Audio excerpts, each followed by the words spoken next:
Честит празник днес за пръв път, откакто се извърши канонизацията на мъчениците от Новоселския манастир, ние празнуваме тяхната памет, защото те са загинали на 9 май и от 1876 година до днес са изминали 135 години.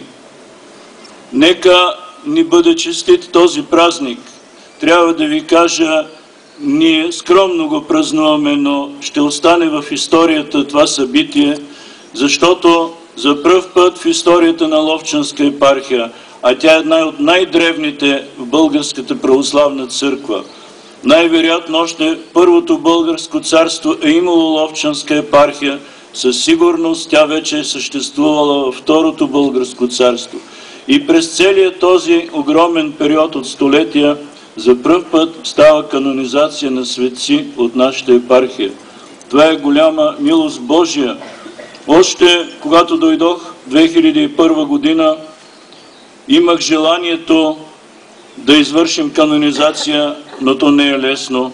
Очаквах Господ по някакъв начин да ни окаже, че това вече е дошло време, и когато през 2005 година Негово Светейшество, който е бил, знаете, преди това Ловчански митрополит, ми каза: събери исторически данни и направи доклад, тогава аз си казах, значи ето Господ благославя, и направихме такъв исторически доклад.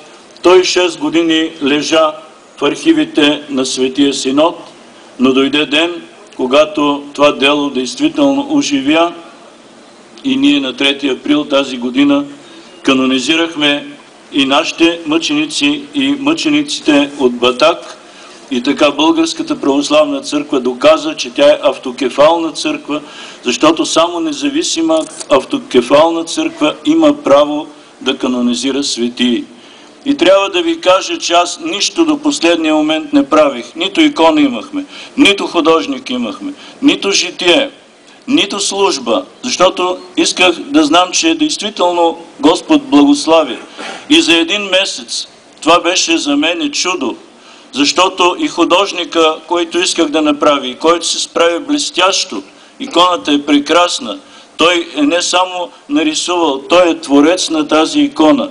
Той успя, пишейки, той в момента пишеше научен труд, освен това имаше договор да рисува и той всичко реши да остави, за да нарисува иконата, за да може да стане канонизацията.